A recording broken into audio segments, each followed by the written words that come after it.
સુરતના રાંદેર વિસ્તારમાં જીવલેણ હુમલાની ઘટના સામે આવી છે। નજીવી બાબતે કરાયો છે જીવલેણ હુમલો। હુમલાની ઘટના સીસીટીવીમાં કેદ થઈ છે। Ram residency Ugat canal road પાસે નજીવી બાબતમાં જીવલેણ હુમલાની ઘટના બની છે। બે ભાઈઓ રસ્તાની બાજુમાં ઊભા હતા તે સમયે એક મોપેડ ચાલકે ટક્કર મારી હતી। તેઓએ જોઈને ગાડી ચલાવવાનું કહેતા મોપેડ ચાલક ઉશ્કેરાઈ ગયો હતો। મોપેડ ચાલકે ગાળાગાળી પણ કરી હતી। બાદમાં મોપેડ ચાલકે હુમલો કર્યો। આ ઝપાઝપી દરમિયાન એકને ગંભીર ઈજાઓ પહોંચી છે। તો નજીવી બાબતે જીવલેણ હુમલો કરવામાં આવ્યો। સમગ્ર ઘટનાના સીસીટીવી પણ સામે આવ્યા છે। સુરતના રાંદેર વિસ્તારની આ સમગ્ર ઘટના છે। હુમલાની ઘટનામાં જોઈ શકાય છે કે કઈ રીતે હુમલો કરવામાં આવે છે। હુમલાની ઘટના છે તે રાંદેર વિસ્તારમાં બની છે। ઉલ્લેખનીય છે કે અચાનક એક યુવક આવે છે અને જીવલેણ હુમલો કરે છે।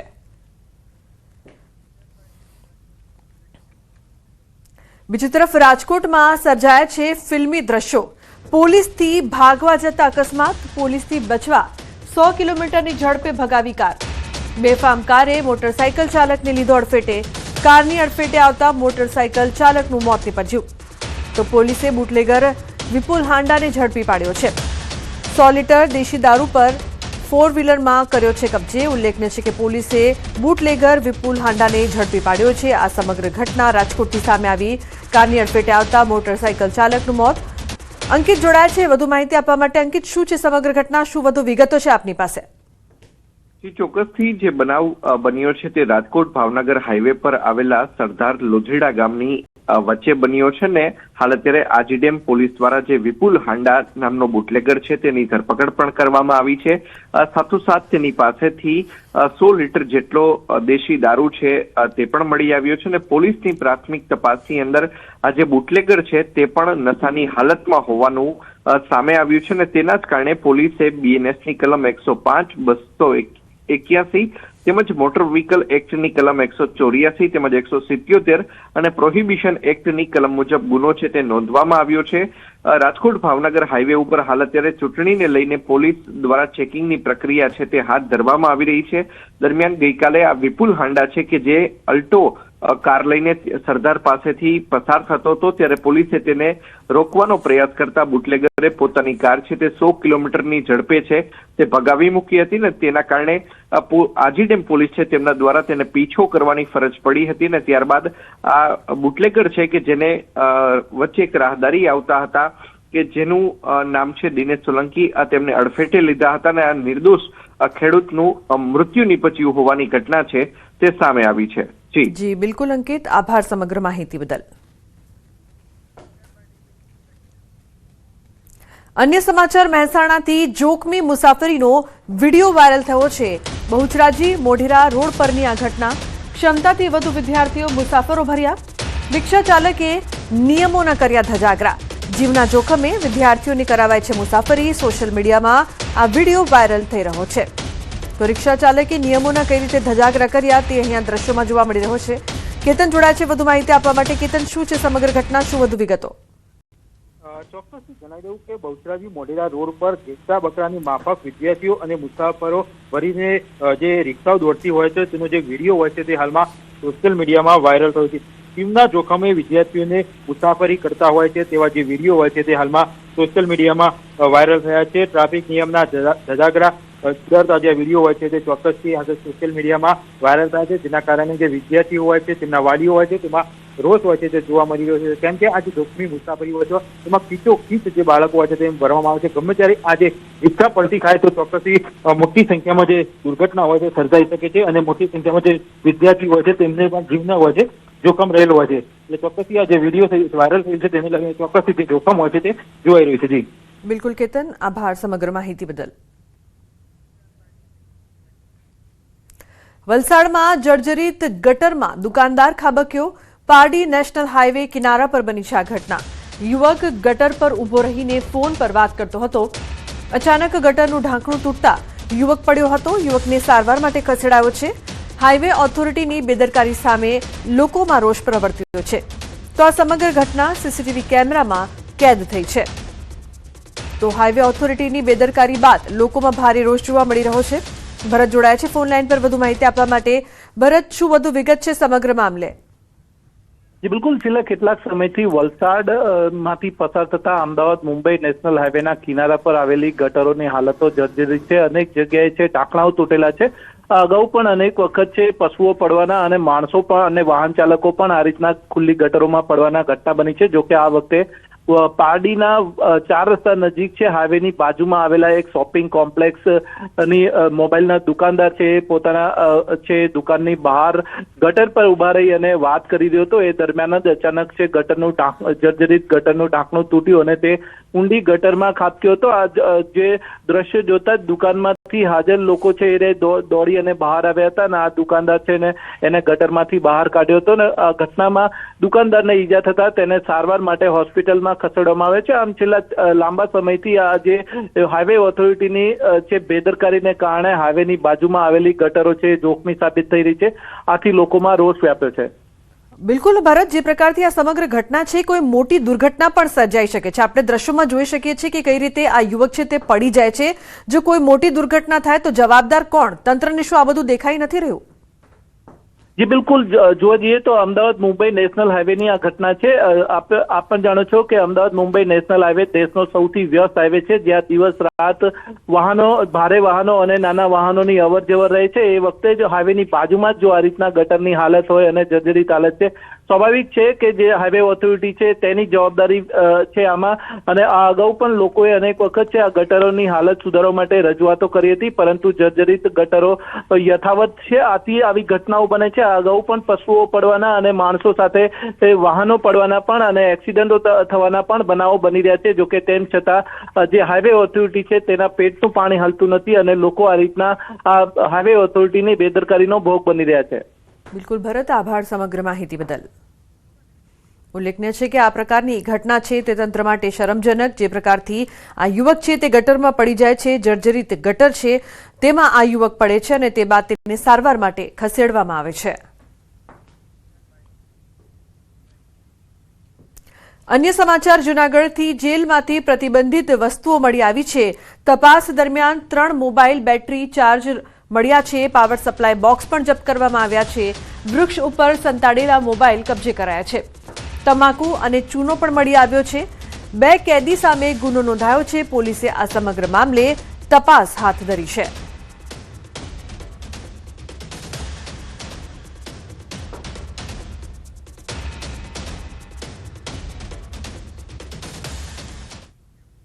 સમાચારમાં આગળ વાત કરીશું સ્વરાજનો સંગ્રામ.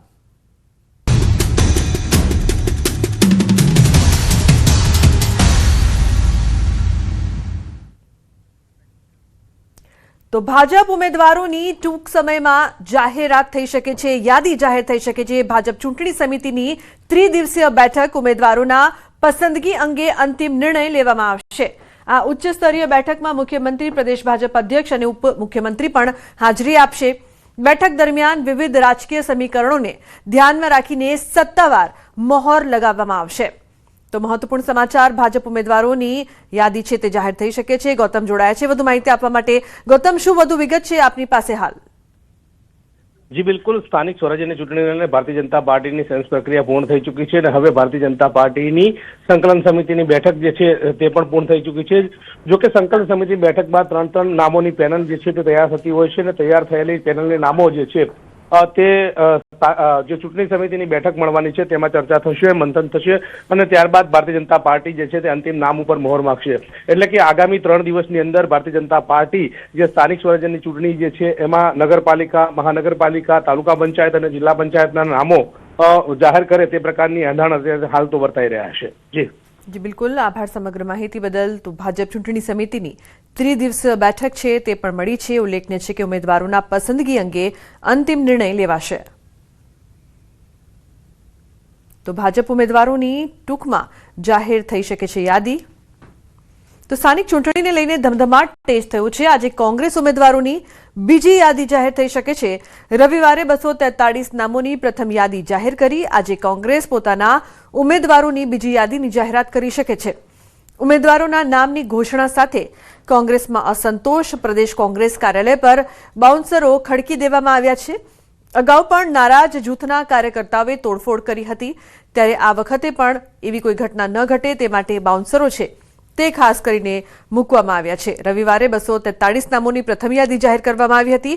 વધુ માહિતી આપવા માટે પ્રણવ જોડાયા છે ફોનલાઈન પર. પ્રણવ, શું વધુ વિગત સમગ્ર મામલે? ચોક્કસ કહી શકાય કે કોંગ્રેસ પાર્ટીએ પોતાની 243 નામોની યાદી જાહેર કરી છે, ત્યારે હવે બીજી યાદી આજે મોડી સાંજ સુધીમાં કોંગ્રેસ પાર્ટી જાહેર કરી શકે છે. તેની અંદર જિલ્લા પંચાયત અને તાલુકા પંચાયતની અનેક બેઠકોનો સમાવેશ થઈ શકે છે. તો સાથે જ જે નગરપાલિકાની બેઠકો છે તેમાં પણ અનેક નામો છે, તેની જાહેરાત છે તે કોંગ્રેસ પાર્ટી કરી શકે છે. બીજી તરફ કોંગ્રેસ પાર્ટીએ પોતાના જે કોંગ્રેસ કાર્યાલય ભવન છે, રાજીવ ગાંધી ભવન, ત્યાં પણ જે કહી શકાય કે બાઉન્સરો મૂકવાની ફરજ પડી છે, પ્રાઇવેટ સિક્યોરિટી મૂકવાની ફરજ પડી છે, કારણ કે જે રીતે પ્રથમ યાદી જાહેર થઈ છે ત્યારે કદાચ પાર્ટીને એવો અણસાર આવી ગયો છે કે ક્યાંક વિરોધનો વંટોળ ઉભો થશે. તેને લઈને જ કોંગ્રેસ પાર્ટીએ પોતાની પ્રથમ યાદીની જાહેરાત થતાના બીજા જ દિવસે કોંગ્રેસ કાર્યાલય ખાતે બાઉન્સરો છે તેને તૈનાત કરી દીધા છે.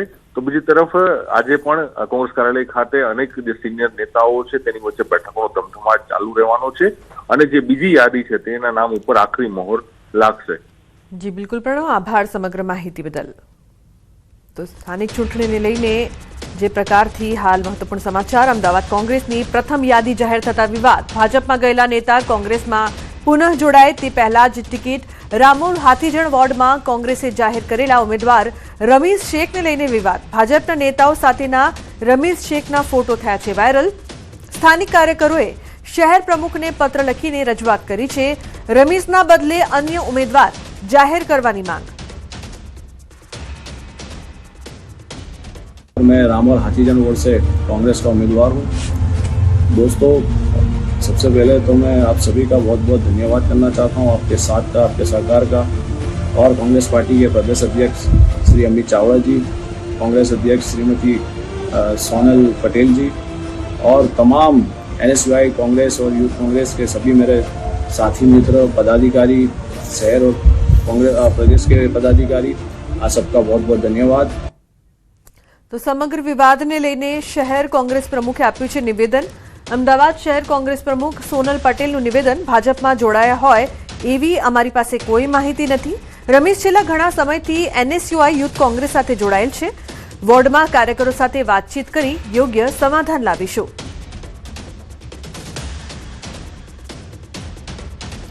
ઉલ્લેખનીય છે કે વિવાદોને લઈને આ નિવેદન સામે આવ્યું છે. બીજેપીમાં જોડાયા હોય એવી અમારી પાસે કોઈ માહિતી નથી. જયરાજસિંહ વખતે એ જોડાયા હોય એવી અમને કોઈ માહિતી નથી અને એની સાથે ફોટોગ્રાફની જે વાત છે, કોઈ સોશિયલ ફંક્શનમાં, સામાજિક ફંક્શનોમાં લોકો એકબીજાને મળતા હોય છે એ સમયના ફોટો તમને પોતાને ખ્યાલ છે કે ઇલેક્શન સમયે ઘણા બધા લોકો પ્લસ અને માઇનસ કરી અને પ્રચાર કરતા હોય છે. એટલે એને અત્યારે અમારે એ પોતે પ્રચારના કામમાં લાગી ગયા છે અને એક યંગ એ રિપ્રેઝન્ટેશન કરે છે, એટલા માટે અમે એમને તક આપી છે. તો ઉમેદવારો જાહેર થાય તે પહેલા જ નર્મદા ભાજપમાં અસંતોષ. ઉમેદવારોના નામ જાહેર થાય તે પહેલા જ ભાજપે શરૂ કર્યું ડેમેજ કંટ્રોલ. સાંસદ મનસુખ વસાવા કાર્યકરોને એક રહેવા ટકોર કરી. સાંસદ મનસુખ વસાવાનું નિવેદન. કાર્યકરોએ કામ કર્યું હોય અને ટિકિટ ન મળે તો નારાજગી સ્વાભાવિક છે. નારાજગી હશે તો આગામી સમયમાં નારાજગી દૂર પણ કરીશું, પણ પાર્ટી સક્ષમ ઉમેદવારોને જ ટિકિટ આપશે. અન્ય પક્ષમાંથી આવેલા નેતાનું કામ સારું હશે તો તેને પણ ટિકિટ અપાશે.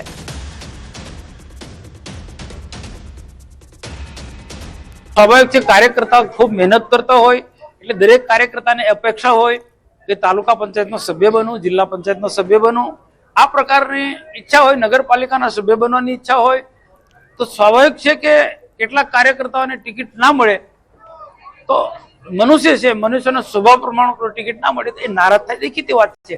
અન્ય પાર્ટીમાંથી આવેલા મજબૂત છે અને જે ખરેખર પ્રજાનું કામ કરવા વાળા લોકોને અમે ક્યારેક કોઈક જગ્યાએ અમે એમાં તાલુકા જિલ્લા પંચાયતની ચૂંટણી લડાવવાના છે.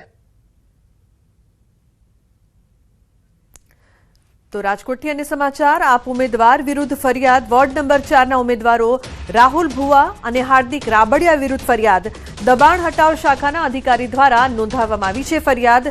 દબાણ હટાવ શાખાના કર્મચારીઓ સાથે બબાલ કરી હતી. ફરજમાં રૂકાવટ બદલ નોંધાવાઈ ફરિયાદ. તો રાજકોટના વોર્ડ નંબર 4માં આમ આદમી પાર્ટીના ઉમેદવારો રાહુલ ભુવા અને હાર્દિક રાબડિયા વિરુદ્ધ બી ડિવિઝનમાં પોલીસ સ્ટેશનમાં ફરિયાદ નોંધાઈ છે. મહાનગરપાલિકાની દબાણ હટાવ શાખાના કર્મચારીઓ જ્યારે આપના બોર્ડ ઉતારી રહ્યા હતા ત્યારે આ ઉમેદવારોએ તેમની સાથે બોલાચાલી કરી સરકારી ફરજમાં રૂકાવટ કરી હોવાનો આક્ષેપ છે. આ ઘટનાના વાયરલ થયેલા વિડીયોમાં રાહુલ ભુવા પાલિકાના કર્મચારીને ધક્કો મારતા પણ જોવા મળ્યા હતા, જેના આધારે દબાણ હટાવ શાખાના અધિકારીએ કાયદેસરની કાર્યવાહી હાથ ધરી છે. અંકિત જોડાયા છે ફોન લાઈન પર વધુ માહિતી આપવા માટે. અંકિત, શું વધુ વિગત છે જે પ્રકારથી ફરિયાદનો સમગ્ર મામલો સામે આવ્યો છે? ચોક્કસથી વાત કરવામાં તો રાજકોટ મહાનગરપાલિકાના ચૂંટણીના પડઘમ વાગી ચૂક્યા છે ને ત્યારે ભારતીય જનતા પાર્ટી, કોંગ્રેસ અને આમ આદમી પાર્ટી દ્વારા ચૂંટણીલક્ષી પ્રચાર પ્રસાર છે તે પણ શરૂ કરી દેવામાં આવ્યો છે ને આવા સમયે રાજકોટ મહાનગરપાલિકાના વોર્ડ નંબર 4 આમ આદમી પાર્ટીના ઉમેદવાર રાહુલ ભુવા તેમજ ઉમેદવાર હાર્દિક રાબડિયા નામના વ્યક્તિઓ વિરુદ્ધ છે તે પોલીસ ફરિયાદ છે તે નોંધાવા પામી છે.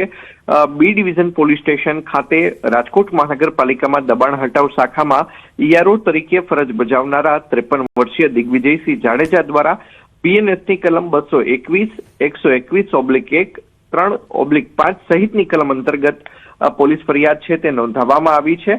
અને સાથોસાથ દિગ્વિજયસિંહ જાડેજા દ્વારા જણાવવામાં આવ્યું છે કે 31 માર્ચ 2026 મંગળવારના રોજ પોતે પોતાના અન્ય કર્મચારીઓ સાથે દબાણ હટાવ કામગીરી કરતા હતા અને તે દરમિયાન કુવાડવા રોડ પરથી જ્યારે તેઓ પસાર થતા હતા વોર્ડ નંબર 4 માંથી ત્યારે ઇલેક્ટ્રિક થાંભલા ઉપર આમ આદમી પાર્ટીના બોર્ડ છે તે લગાવવામાં આવ્યા હતા, જેમાં મહાનગરપાલિકાની ચૂંટણીલક્ષી જે પ્રચાર કરતા હોય તે પ્રકારના બોર્ડ લગાવવામાં આવ્યા હતા અને આ બોર્ડ ઉતારવાની કામગીરી કરવામાં આવી રહી હતી. ત્યારે રાહુલ ભુવા તેમજ તેમની સાથે રહેલા અન્ય ઉમેદવાર હાર્દિક રાબડિયા બંને ત્યાં આવી પહોંચ્યા હતા અને ઉશ્કેરાઈ ગયા હતા અને સાથોસાથ દબાણ હટાવ શાખાના જે કર્મચારીઓ છે તેમને ધક્કો મારવા લાગ્યા હતા, તેમની સાથે અણછાજતું વર્તન છે તે કરવા લાગ્યા હોવાનો આક્ષેપ છે તે પોલીસ ફરિયાદની અંદર કરવામાં આવ્યો છે. જી બિલકુલ, આભાર સમગ્ર માહિતી બદલ અંકિત. અમદાવાદ મ્યુનિસિપલ કોર્પોરેશનની ચૂંટણીને લઈને શહેરમાં રાજકીય ગરમાવો તેજ. સત્તાવાર જાહેરાત પહેલા જ કોંગ્રેસ ઉમેદવારોના નામો ફરતા થયા છે. દરિયાપુર વોર્ડના કોંગ્રેસ ઉમેદવારોની પેનલના નામો વાયરલ થયા છે. દરિયાપુર વોર્ડ સમિતિના નામે કોંગ્રેસ પેનલના નામ વાયરલ. હજી સુધી કોંગ્રેસ પાર્ટીએ સત્તાવાર કોઈના નામ નથી કર્યા જાહેર. વાયરલ ફોટોમાં નીરવ બક્ષી, ઇમ્તિયાઝ શેખ, સમીરા શેખ અને મોના પ્રજાપતિનું નામ. ફોટોમાં દરિયાપુર વોર્ડમાં સન્માન સમારોહની પણ જાહેરાત.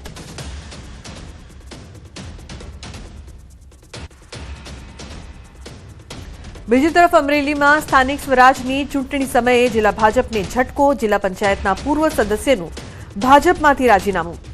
મહિલા સદસ્ય હેમાક્ષી રાદડિયાએ આપ્યું છે રાજીનામું. જિલ્લા પંચાયત સદસ્ય તરીકે મોટા ઝીંઝુડા બેઠક પરથી ચૂંટાયા હતા. ભાજપમાંથી ટિકિટ નહીં મળવાની શક્યતાએ રાજીનામું આપ્યાની ચર્ચા છે. ઉમેદવારો જાહેર થાય તે પહેલા જ રાજીનામાનો દોર શરૂ થયો છે.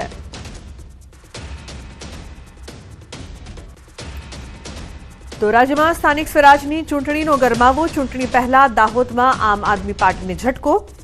આપના 100 જેટલા કાર્યકરો કોંગ્રેસમાં જોડાયા. ચૂંટણીઓ આવતાની સાથે જ આપ કાર્યકરોનો પક્ષ પલટો. દાહોદ તાલુકા કોંગ્રેસ કાર્યાલય ખાતે કોંગ્રેસનો ખેસ ધારણ કર્યો. તો તાલુકા કોંગ્રેસ પ્રમુખ તેમજ પૂર્વ ધારાસભ્ય વજુભાઈ પણદાએ ખેસ પહેરાવી તમામને કોંગ્રેસમાં આવકાર્યા હતા.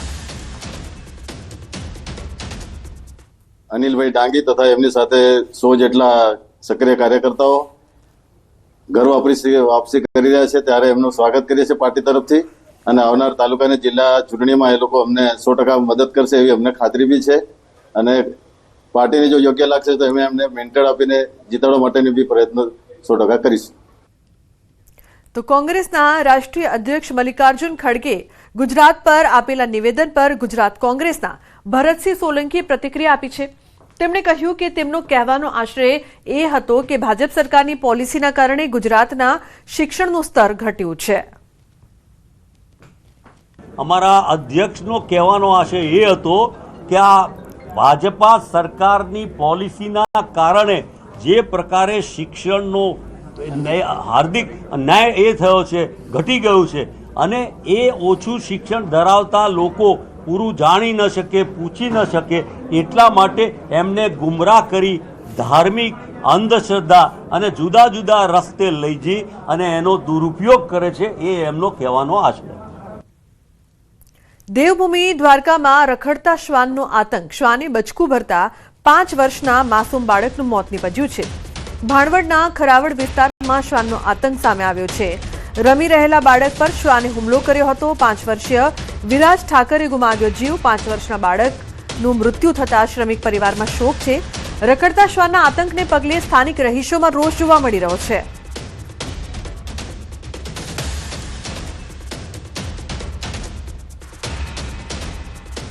ક્ષણભરમાં જમીન દોસ્ત થયું મકાન. મધ્યપ્રદેશના ઉજ્જૈનમાં એક મોટી દુર્ઘટના ટળી.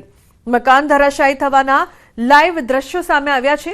3 માળની ઇમારત તાશના પત્તાની જેમ ધરાશાયી થઈ ગઈ. અચાનક ઇમારત ધરાશાયી થતા અફરાતફરી સર્જાઈ હતી. સદનસીબે મકાનમાં કોઈ ન હોવાથી જાનહાનિ ટળી છે. તો પત્તાના મહેલની જેમ આ ઇમારત છે તે ધરાશાયી થઈ ગઈ હતી. ઉલ્લેખનીય છે કે મધ્યપ્રદેશના ઉજ્જૈનની આ સમગ્ર ઘટના છે. ઉજ્જૈનમાં એક મોટી દુર્ઘટના ટળી હતી. તો કઈ રીતે મકાન ધરાશાયી થયે છે તે દ્રશ્યોમાં આપ જોઈ શકો છો. અચાનક મકાન ધરાશાયી થઈ ગયું હતું. ક્ષણભરમાં જમીન દોસ્ત થયું ઘર. સુરત રેલવે સ્ટેશન પરથી ગાંજો ઝડપાયો છે. 4 કિલો ગાંજા સાથે એક આરોપી પકડાયો છે. પ્લેટફોર્મ નંબર 1 પરથી આરોપીને ઝડપી પાડવામાં આવ્યો છે. તો સુરત રેલવે એસઓજી અને એનડીપીએસની ટીમ દ્વારા સંયુક્ત ઓપરેશન કરવામાં આવ્યું છે. ઓડિશાના વતની જીતુ શાહુની ધરપકડ કરવામાં આવી છે. સુરત રેલવે પોલીસ સ્ટેશનમાં ગુનો નોંધાયો છે.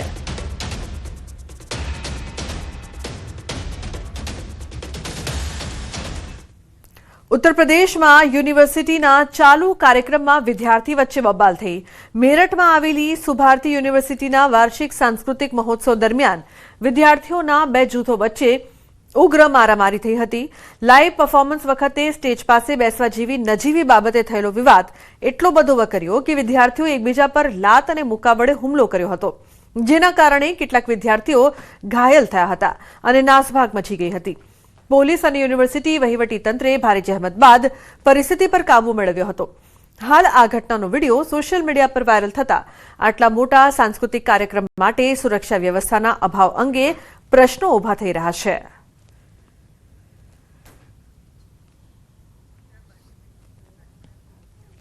અમદાવાદની 133 શાળાઓને એક સાથે જિલ્લા શિક્ષણ અધિકારીની નોટિસ. જિલ્લાની 133 ગ્રાન્ટેડ શાળાઓને ઓડિટ બાદ બાકી નીકળતી ગ્રાન્ટની રકમ પરત ન કરવા બદલ જિલ્લા શિક્ષણ અધિકારી દ્વારા આખરી નોટિસ ફટકારવામાં આવી છે. છેલ્લા ઘણા વર્ષોથી સૂચના આપવા છતાં આ શાળાઓએ કુલ 2 કરોડ 91 લાખ રૂપિયા સરકારમાં જમા કરાવ્યા નથી, જેમાં મણિનગરની જય સોમનાથ શાળાના સૌથી વધુ 62.55 લાખ અને આશ્રમ રોડની શ્રી વિદ્યાનગર હાઈસ્કૂલના 29.79 લાખ રૂપિયા બાકી છે. તંત્ર દ્વારા સ્પષ્ટ કહેવામાં આવ્યું છે કે જો શાળાઓ પોતાનો ખુલાસો રજૂ નહીં કરે અથવા રકમ નહીં ચૂકવે તો કલેક્ટર મારફતે તેમની પ્રોપર્ટી જપ્ત કરવાની કાર્યવાહી કરવામાં આવશે. જે શાળાઓએ અગાઉ નાણાં ભરી દીધા હોય તેમને જરૂરી પુરાવા રજૂ કરવા પણ જણાવાયું છે. ખાતાકીય ઓડિટમાં રિકવરી છેલ્લા ઘણા વર્ષોથી પેન્ડિંગ હતી, તેમને રિકવરી ભરવા બાબતે સૂચના આપવામાં આવેલી છે. સાથે સાથે આ અંતિમ નોટિસમાં સ્પષ્ટ જણાવ્યું છે કે ઘણા વર્ષોથી જ્યારે તમારી આ રિકવરી પેન્ડિંગ છે તો તમે જો ચલણથી ભરી હોય તો ચલણની કોપી અને જો તમે વેવ કરાવી હોય તો તમે વેવના આધારો અહીંયા રજૂ કરો. અર્થાત જો તમે આ બાબતે રજૂઆત કરવી હોય તો કરી શકો છો, નહીંતર તમારી આ બાબતની જે બાકી રકમ છે તેને સરકારી બોજો સમજી તમારી મિલકત જે છે એને એમાં બોજો દાખલ કરવા માટે માનનીય કલેક્ટર સાહેબશ્રીને લખવાની ફરજ પડશે. રાજ્ય સરકાર દ્વારા ગ્રાન્ટેડ શાળાઓના નિભાવ માટે ગ્રાન્ટ આપવામાં આવતી હોય છે અને એ શાળાઓએ જે છે તે સરકારમાં ઓડિટ રિપોર્ટ જે છે તે રજૂ કરવાનો હોય છે, હિસાબો રજૂ કરવાના હોય છે અને તેમાંની કેટલીક શાળાઓ જે છે કે તેઓએ હિસાબો રજૂ કર્યા નથી અને તેને લઈને સરકારમાં જે રકમ પરત કરવાની થતી હોય છે એ પરત કરવામાં આવી નથી અને તેને લઈને અમદાવાદ જિલ્લા શિક્ષણ અધિકારી દ્વારા 133 જેટલી શાળાઓ જે છે તેને નોટિસ આપવામાં આવી છે, ખુલાસો જે છે તે માંગવામાં આવ્યો છે અને તેમાંની મણિનગર વિસ્તારમાં આવેલી આ જય સોમનાથ સ્કૂલ છે કે જેને 62,55,000 જેટલી રકમ જે છે તે ઓડિટમાં જે છે તે પરત કરવાનું સામે આવ્યું છે અને તે ક્યાંક ને ક્યાંક પરત કરવામાં નહીં આવતા આ સ્કૂલને નોટિસ આપવામાં આવી છે અને તેવી 133 જેટલી શાળાઓ છે કે જે અમદાવાદ જિલ્લા શિક્ષણ અધિકારીના જે રડારમાં આવી છે. અમદાવાદ જિલ્લા શિક્ષણ અધિકારી આવી 133 શાળાઓને નોટિસ આપી અને ખુલાસો જે છે તે આ શાળાઓ પાસેથી માંગ્યો છે. કેમેરામેન ખેંગાર રાઠોડ સાથે સંજય ટાંક, ન્યૂઝ 18 ગુજરાતી, અમદાવાદ. અન્ય સમાચાર. સુરતથી ખજોર ડમ્પિંગ સાઇટ પર ફરી આગ. કચરો ઉલેચવાની કામગીરી દરમિયાન ફરી આગ લાગી છે. ફાયર વિભાગની 2 ગાડીઓ દ્વારા પાણીનો મારો ચલાવાયો છે. તો અઠવાડિયા અગાઉ લાગેલી આગ હજુ પણ સંપૂર્ણ રીતે કાબૂમાં નહીં. ડમ્પિંગ સાઇટ પર આગ લાગવા પાછળ પાલિકા કમિશનરે આપ્યું હતું ટેકનિકલ કારણ. કીર્તિ જોડાયા છે વધુ માહિતી આપવા માટે. કીર્તિ, શું વધુ વિગત સમગ્ર મામલે? બિલકુલ, સુરત મહાનગરપાલિકાની ડમ્પિંગ સાઇટ એટલે કે ખજોદ પ્લાન્ટ પર 4થી વખત આગ લાગવાની ઘટના છે. આજથી 60 દિવસ પહેલા આગ લાગી હતી, 4 દિવસ બાદ કાબૂમાં આવી હતી. ત્યારબાદ ફરી એક વખત આગ લાગી હતી, આગ કાબૂમાં આવી ગઈ હતી. પણ શનિવારે લાગેલી આગ ધીરે ધીરે હવે વિકરાળ સ્વરૂપ લઈ રહી છે. આજે સવાર થતા જ ફરી એક વખત આ જગ્યા પર આગ લાગી છે. કહી શકાય છે કે જે એજન્સીને 200 કરોડ કરતા વધુનો કોન્ટ્રાક્ટ આપેલો વૈજ્ઞાનિક ઢબે કચરાના નિકાલ કરવા માટે, એ નિકાલ કરવામાં નથી આવ્યો. અને જે રીતે હવે આ કચરાને નિકાલ કરવાની કામગીરી શરૂ કરવામાં આવી છે, ત્યારે ફરી રહીને આગ લાગે છે. ત્યારે કહી શકાય કે આ વિસ્તારના લોકો ત્રાહિમામ પોકારી ચૂક્યા છે. કારણ કે ધુમાડો છે તે ખૂબ જ દુર્ગંધ મારતો છે અને ધુમાડાને લઈને આગ બળવાની ફરિયાદો ઉઠી રહી છે. ત્યારે 4થી વખત આગ લાગતા ફાયરની 2 કરતા વધુ ગાડી ઘટના સ્થળે પહોંચી પાણીનો મારો કરી રહી છે. એટલે કે મહાનગરપાલિકાના અધિકારી દ્વારા આના ટેકનિકલ કારણ આપવામાં આવે છે, પણ કહી શકાય કે વિપક્ષ અને વિરોધ પક્ષ દ્વારા આ બાબતે